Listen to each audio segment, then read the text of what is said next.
I want to leave you with this analogy. It is, all of us at some point, we have applied for a job, right? All of adults in here, we've applied for jobs.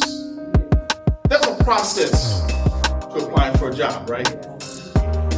You got to fill out that application, do your resume. Your resume lists your contact information. It tells us a little bit about who you are. Lists your accomplishments, your achievements, your education. But then also you give them a set of references, right? A set of references. References speak. These are people that can speak on your behalf, that can say, yeah, she's a good person, he's a good person. I trust and I would hire them. People that have seen your work, or maybe character references, people that know your character. And then, if they like you, if the company likes you, they want to hire you, or they think about hiring you, what do? They call you in. Sometimes it's 7:30.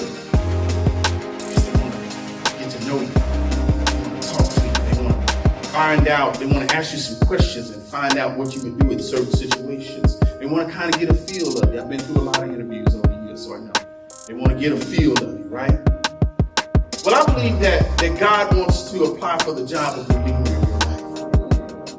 He wants to apply for the job of Redeemer. He wants to apply for the job. Guess what? He's got a resume called the Bible. He's got a resume that's immaculate. It lists all his accomplishments.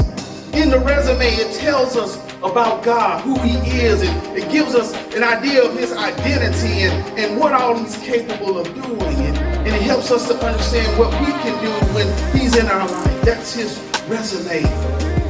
His resume is immaculate, but his references are innumerable. You know who his references are? All the believers that have put their lives in him. I got any references in here today? You got any references that know what God can do, what he's done in your life? Some of you know him as a healer. Some of you know him as a protector, a provider. Some of you know him as a deliverer, but you know what he can do. You are a reference. Somebody say, I'm a reference. Yeah, he's got references all down through the years. That's what I say. His references are innumerable. But guess what? It's not enough for you to have the resume. It's not enough for you to have the references. God wants to interview with you. See, he knows you. He knows even the thoughts that you think from afar. He knows the number of hairs on your head. He knows you, but he wants you to get to know him. By spending time with him in his word, spending time with him in prayer, spending time with him in praise and worship in the presence of the Lord. He wants you to get to know him. He wants you to interview him. See, Job interviewed. Job had an interview with God. He knew God.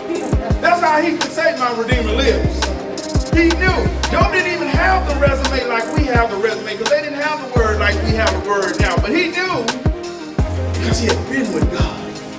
He knew, just like the disciples knew later on. They knew. The Sanhedrin council said they knew that they had been with Jesus. Yeah. See, have you been with Jesus? Have you interviewed with him? Have you sit down with him? Have you gotten to know him? He wants you to get to know him.